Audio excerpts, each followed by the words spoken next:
is Gwen here from Olive and Oak, and I am so excited to show you May's DIY Subscription Club project. Every other month we send out projects right to your door, or we have them available for pickup in our studio for our subscribers, and this one is probably one of my favorites. So we've got this cool kind of mixed media thing going on, and it says America Land that I love, but I wanted to do something really fun. And if you look at the background of these letters, we actually used scrapbook paper instead of painting the background on this to give it some fun patterns, some different textures and that sort of thing. So this month we are going to be Mod Podging the scrapbook paper in there. We're going to do a little bit of painting, a little bit of distressing. If you look kind of in the middle between the letters, we're going to be using a couple different techniques. So I'm going to show you what is in your kit, and then I'm actually going to flip the camera and I'm going to do an overhead so you can really see all the details that are going on here. Have your wood pieces for your project, all of your letter pieces. There is a base here. I will mention when you're ready to put your base together, or start putting your piece together. I can move all these off here. This is actually going to be the front of your project, and this part here that has these little rectangles scored into it is going to be, this is going to be your back, because when it comes time to put our scans on, that'll actually help your project stand up. We're going to glue these onto the back here, and these kind of help you with placement, and these little, we'll talk more about this in a second, but these little triangle pieces will slide into there to make a stand. So that's, of course, in your project package. We have our welcome letter that talks to you about what time this video is going to be available. It talks about our membership survey that if you haven't taken it yet, please do so. And then there's also your coupon code to get 10% off any other projects or workshops that you want to take with us as a subscription club member. You'll have your instruction set, which of course says May Club Kit. It's got all of your instructions on how to do this written if you prefer that style. And then inside, folded in here, you're going to find your scrapbook paper pieces that are ready to go onto your project. You're going to have a flat brush that is in much better shape than mine. I'm reusing one from a long time ago. You're going to have your paint strip, which we've got a red, white, a light blue, and then a more like true like navy blue. We just switched to using these glue bottles, and I love them so much. They've got a little precision tip on them, which are great for small pieces, and they just feel more natural with the glue. And then we also have a little teeny tiny bottle of Mod Podge, which is what we're going to use to put on the scrapbook paper. If you picked up your kit in store, if you picked up your kit in store, there's a little baggie for the bonus project. You're going to find a piece of, sandpaper in there. Because I forgot to wrap it in the main kit, if you had yours shipped to your sandpaper for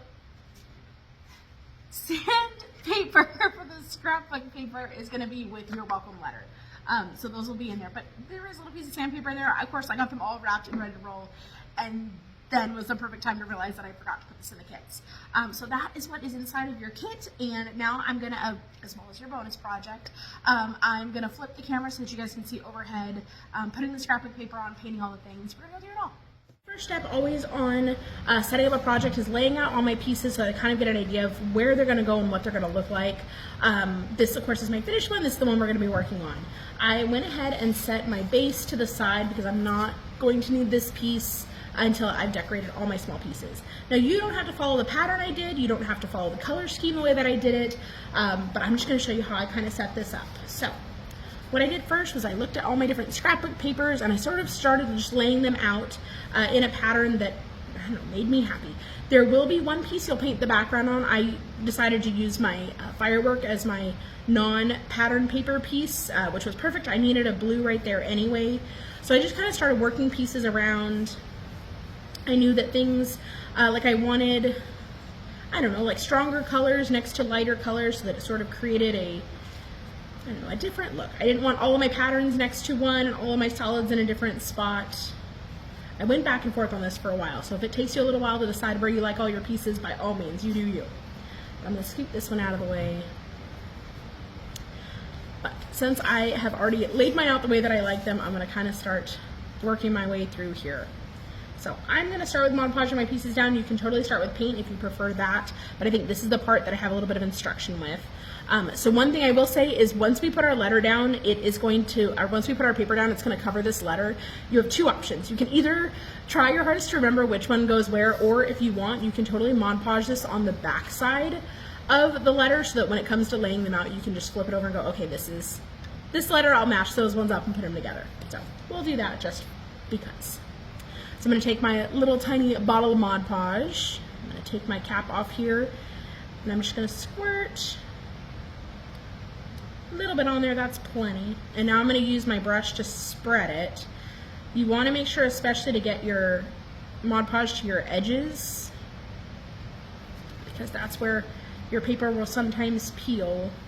But if you'll look, this isn't a very thick coat. This is actually a little thicker than I need it to be, but it's not a super thick coat, just enough to make sure all of my wood has some Mod Podge on it. And then I'm going to take my paper, I'm going to kind of line it up with one edge and then press it down.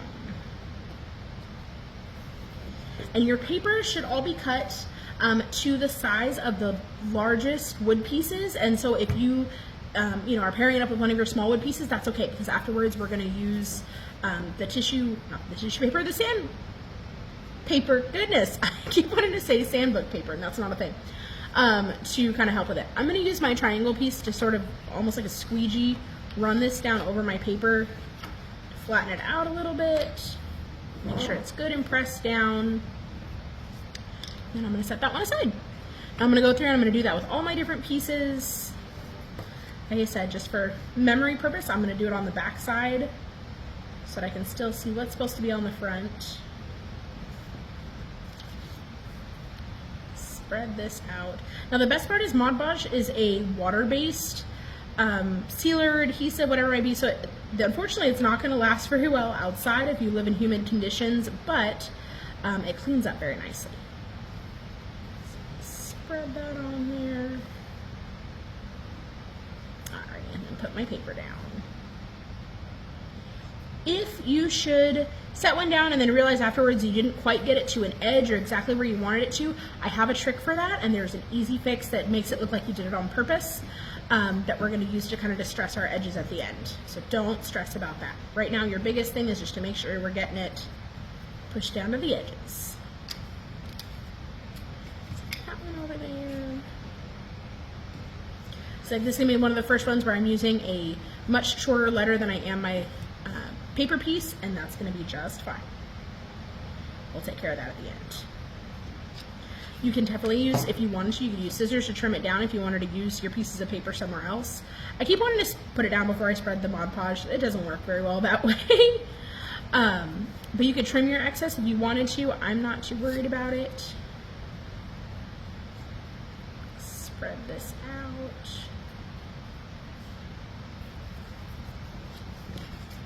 This piece on here.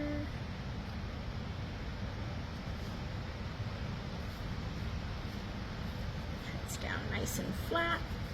Kind of rub it in there a little bit. And if you rub it, you can kind of feel right where the edge is. And if you want to bend it a little bit there, it's not going to hurt anything. Like I said, we're going to use the sandpaper in just a couple minutes to help clean up the edges of this to make sure that it stays right where it's supposed to.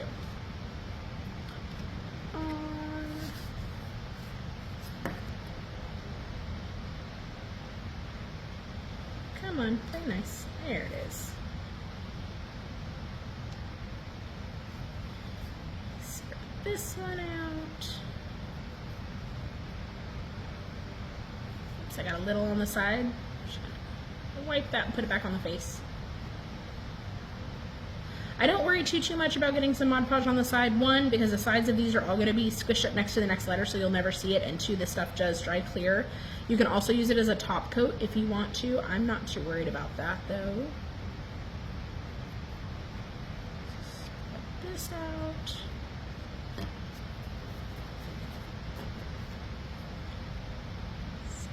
Paper right on there. Oops.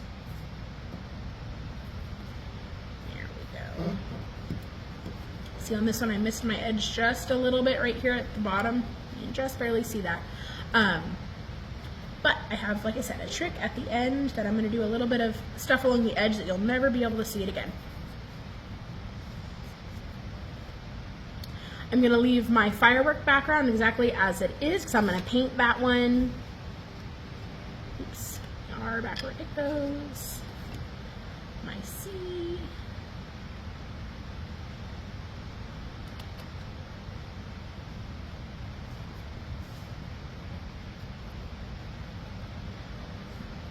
this all nice and spread out. I don't know, I like the pattern paper on this one, and so I think we may, with some of our kits, start offering the option to have some scrapbook paper backgrounds, because they're so much fun, and there's so many papers and patterns and stuff that I could do with paper that if it came to me having to hand paint a star background, it's not going to happen. I always try to tell you guys, I am not a super fancy hand painter. I am a crafter, and that is where my skill set lies. I love doing crafts, but things that are overly complicated or not fun are not for me. This one in there. But I love that with a little mixed media, I can make this look like a really fancy piece.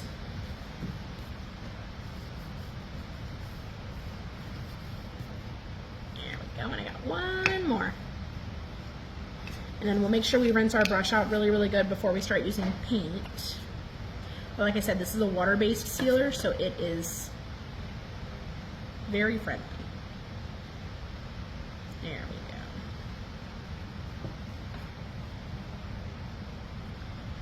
This one all brushed out.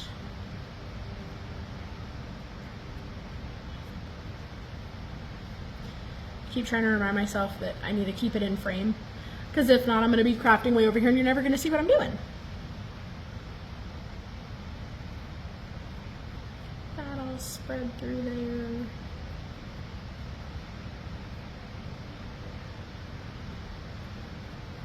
There we go. I'll put our last piece of paper on there. We'll rinse our brush, and then we'll be ready to start the paper removal process for our excess paper.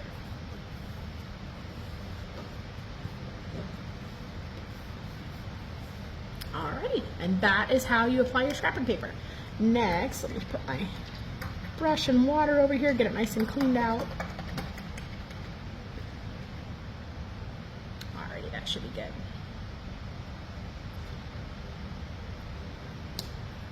We will go to painting in just a minute here, but I want to start by kind of showing you guys how to take off the excess paper. So on this one, I don't have a ton of excess. I do, if you look kind of from this side, you can see where I've got a little bit of extra on the sides, but I am going to take my sandpaper all the way around, and all I'm going to do is I'm going to sand right at that edge to take it'll take it off just right from that edge. Sorry, my hands are still a little wet. I don't want to get water all over my scrapbook paper. So I'm going to take my sandpaper, and I'm just going to scrape it right on the edge of my piece here.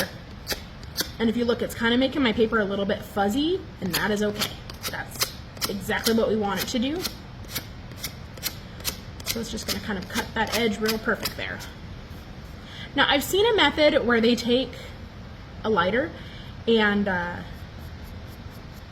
we go. I can just kind of brush my excess away. They take a lighter and light the excess on fire. I am not brave enough to try that. I don't think.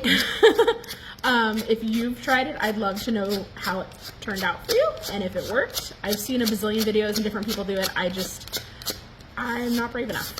So sandpaper is my safe alternative. See how it kind of just makes that edge be able to peel right off.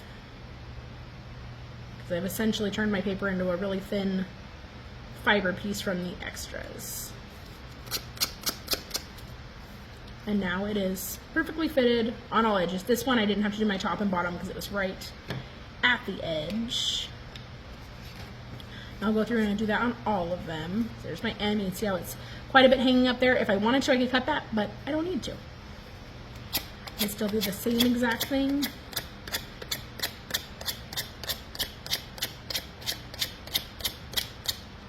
Oh, and it took it right off for me. I didn't even have to do it.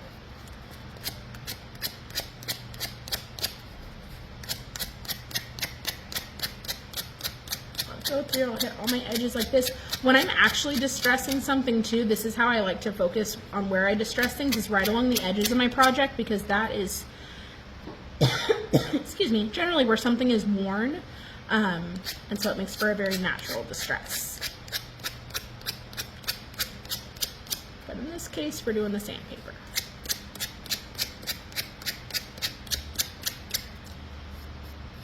I didn't have very much to take off.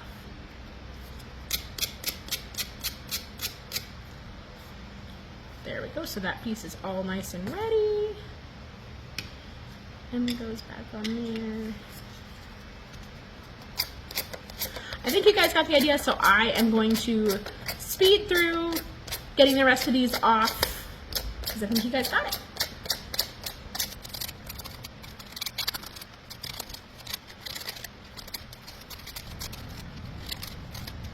Alrighty guys, now that I've got little paper bits all over my table, I'm gonna kind of get these guys out of my way. Just kind of blow them out of there. And then I'm gonna start working on painting my pieces. Oops. Blowing some little paper scraps out of the way there.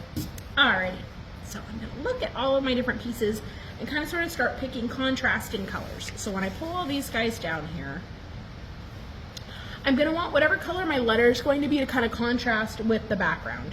So like on this one, I'm not gonna pick a red or a white letter because I have a red and a white background. So I'm gonna kind of go through and pick out what's gonna go where and get that sort of situated. And then I like to paint very organized and methodically, so I will go through and everything. So like I'm planning on doing this letter navy blue, so I will go through and pick out anything I'm gonna paint navy blue and put them all together so I can paint all my navy blue at the same time. So now this is gonna be navy. I want the background of this to be navy. So those will go together. I know I want a navy firework. I'll do navy on this C. So I'll put those aside. Those are all gonna go navy, and I will start with those. But I'm gonna go ahead and organize all my stuff. So I'm gonna do this, a firework, A, and this is gonna go red. I promise you this makes sense in my head. But I'm very strategic in laying all of my stuff out. I know I want a white firework, a white E, I want my little stars to be white, and this background will be white. I'm gonna get these guys out of the way because I don't need them for a few minutes. This is gonna go light blue, these guys are gonna go light blue. My little star will be light blue. Oops, this goes red too. So I've got, scooch these over, red, white, light blue, dark blue. Cool. So actually I'm gonna do them in order on what is on my paint strip so that I can remember who goes where. But that's what I'll start off with, is painting all of my pieces based on their color. Open my little pot up here.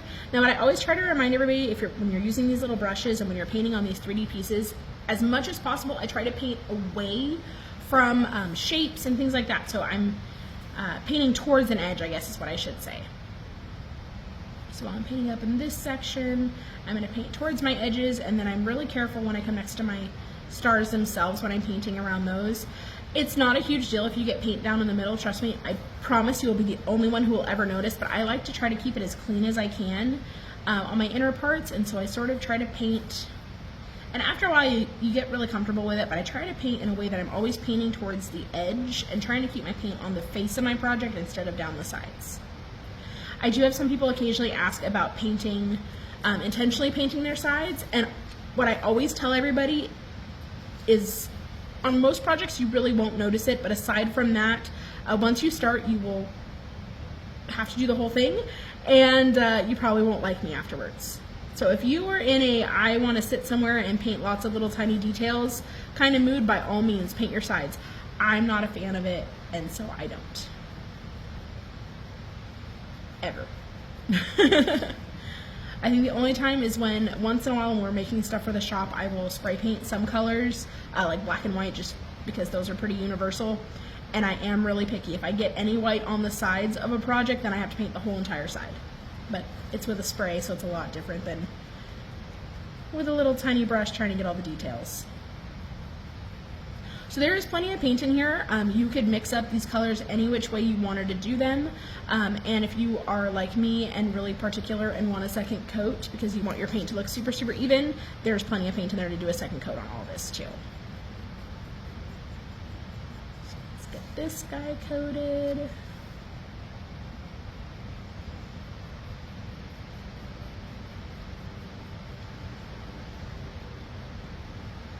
If you look really closely, there's a couple little spots where it's a little bit darker than others from the wood getting cut. So I'm gonna let this one dry, and then I will end up putting a second coat on this. But I'm fairly comfortable as you guys know how to paint your pieces, so I'm gonna speed through some of this part so we can get into the distressing and detail parts.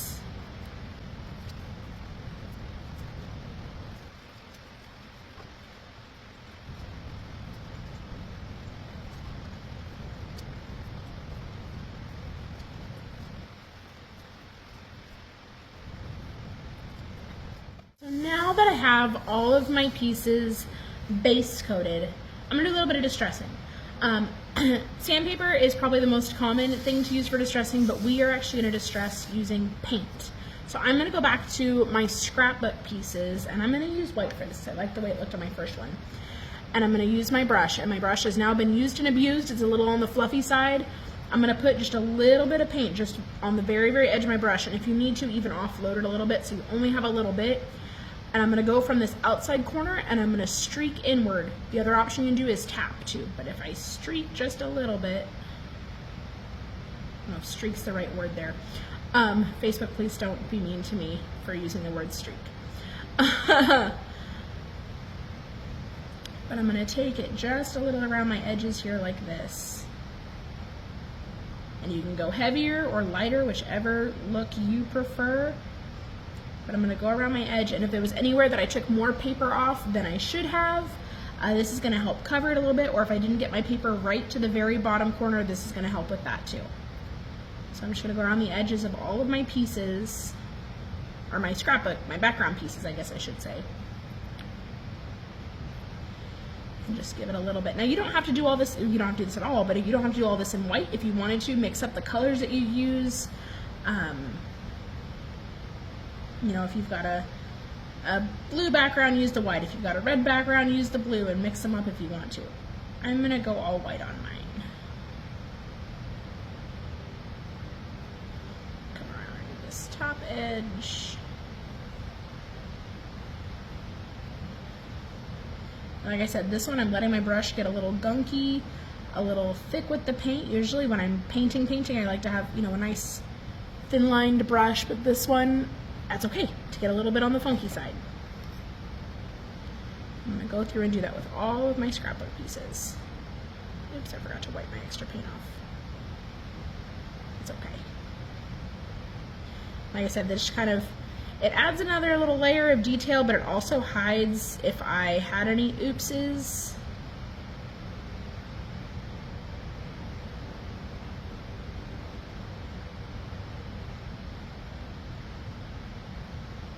Now, if you wanted to really give it a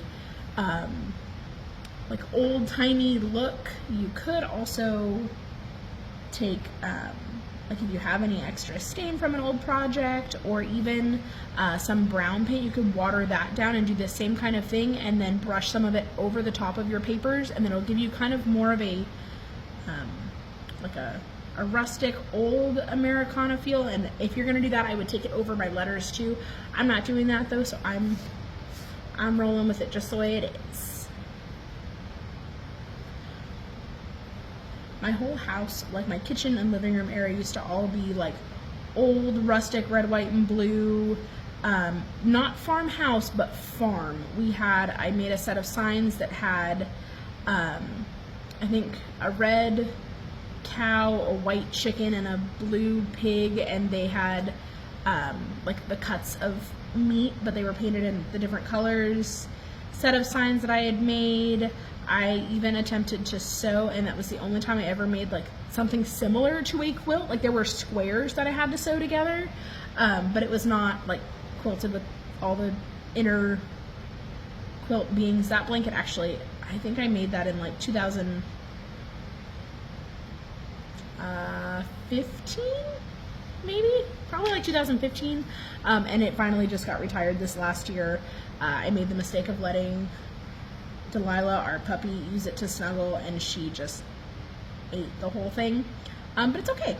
It's gonna be okay. But that blanket, the fabric from it was all like red, white, and blue farm rustic fabrics that I had kind of collected together and put in there. What else did we have? I don't know. That was kind of our whole theme. We had like a rust red light fixture that we had got from Lowe's. It was originally like a brush nickel, but we didn't have any brush nickel, but it was on a super, super good sale. So Jonathan grabbed a can of spray paint and we brought the whole Americana farm look to that whole part of our house. And then when we moved, I was ready for something different. So I don't think I have any of that anymore. Well, I think the quilt was probably the last piece that was still holding on, but like I said, Miss Delilah, kinda, yeah. But I've been really, really bad about decorating for the seasons, and I'm trying to get back into it. I do it at the shop. I do decorate for seasons at the shop, but at home, I don't know, you just get busy, you get set with a set of decorations, and especially with little ones at home, sometimes it's easier to not, but you know what, I think having, you know, the fun little decorations around the house and stuff is something that they'll remember, and especially when I get to bust out, you know, a project that they can help me on, or help make and then put it up or whatever, it's just exciting for them. I know Levi had fun this last Christmas getting to do some Christmas projects with me and some Halloween projects. We made little ghosts out of some dollar store stuff. We used, oh gosh, what was it? I think there was a glass vase, a mop head, some felt, and some like little twinkle fairy lights. And so we made these little ghosts and put them up on the shelf, and he just thought they were the coolest thing. And he was really proud to tell everybody he made it, so I'm excited to get back into a little bit of holiday decorating and then, you know, letting him help make something to go with it.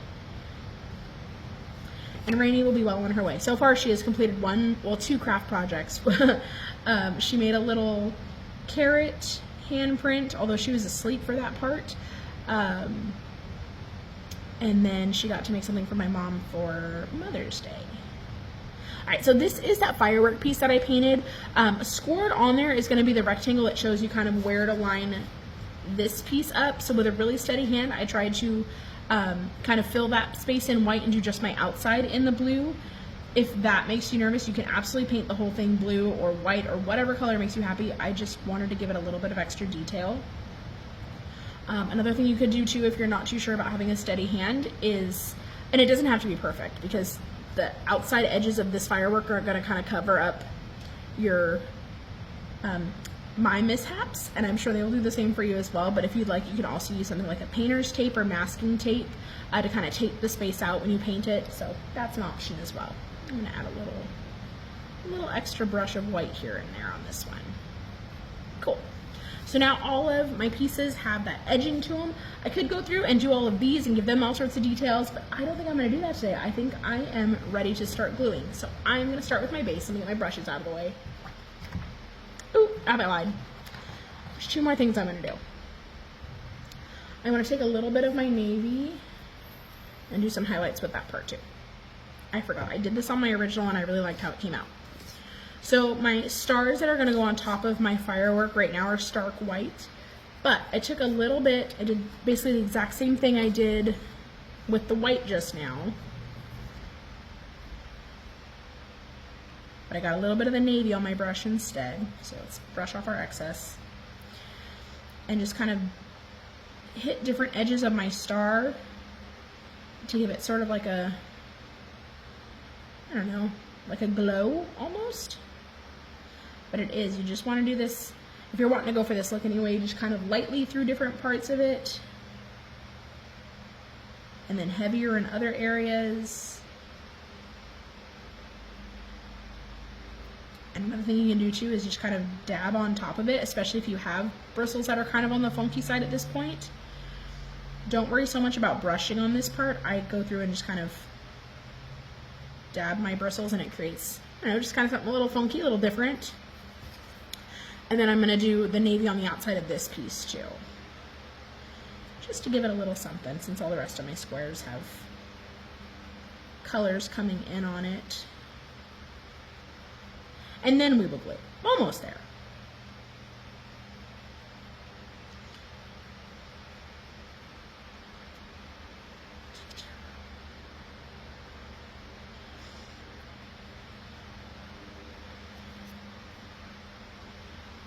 With this part, I think it's important not to look too uniformed. If you get it too even, then it looks I don't know, less authentic. So some areas I hit a little bit heavier and some I hit a little bit lighter. I don't worry about all my strokes going to the exact same point.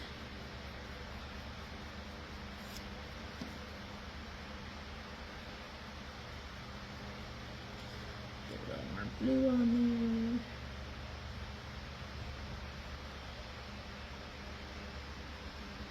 I feel like when I look at it really close, I can always tell where I had to pick up more paint, but nobody else will notice it, just me.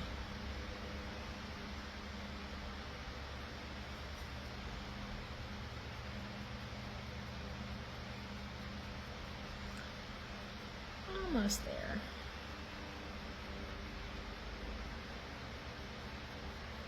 Now, of course, this part is totally optional. If you want one that's a little more clean cut, you do not have to do any of this.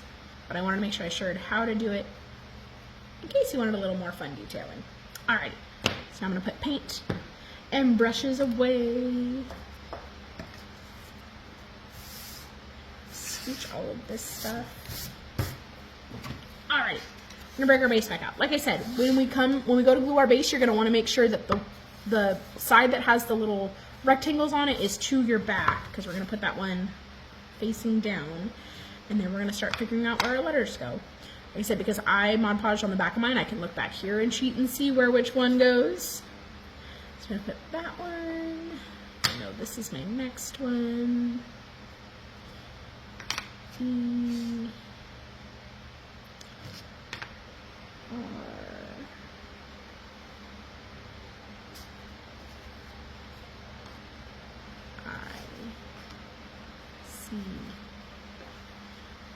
So that's going to be that part, and then this part is going to set right down in between here. So I'm actually going to start with gluing my outside ones, and then I'll do my middles. So let's crank open our little tiny baby glue bottle. Now these really don't take a lot to glue down, so I'm mostly going to work on getting glue kind of in my corners, and then maybe one little strip up the middle. This is we use a really good wood glue. It's Tight Bond, and I want to say it's rated for like, I don't know, like a drop for every, oh gosh, I don't remember now. I know somewhere it tells you, but I don't remember what it is. But this is the wood glue that we use. We just put it in smaller containers for you guys, because you don't need a huge enormous bottle like that for any of our projects. But it goes a long way, and it's meant for much stronger uses than our craft projects. So I really don't have to use very much of it. I'm going to start with my outside pieces. I'm going to make sure they're good and squared up with my background. Oops, too far.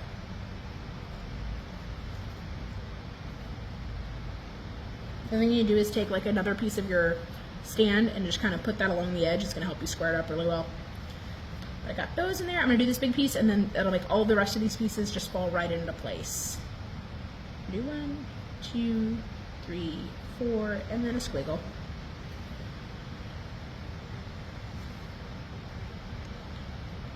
That right down here on the bottom.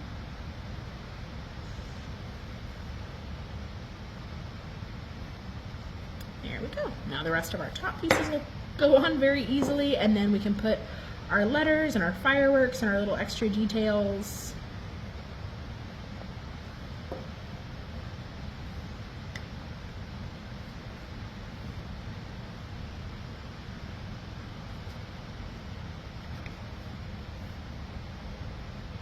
You notice I didn't have to paint any of the actual base because it's going to be completely covered, so I didn't have to worry about any of that part.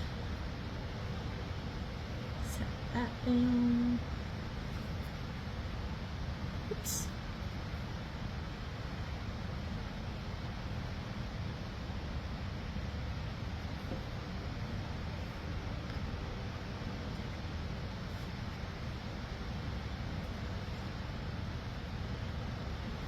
A little bit of pressure when I push it down. Make sure it's going to stay in place.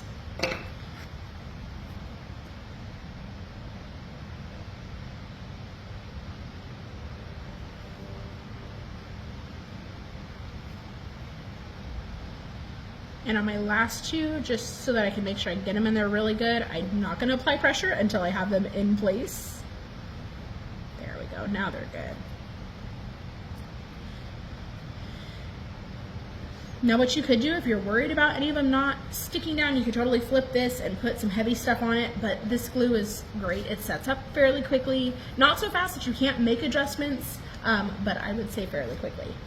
Now here's my favorite part about this, is now when we have these little thin areas, it's really easy to get glue there without worrying too much about scooching over the edges. So I'm not gonna run any really long beads on these. I'm just gonna do little dots.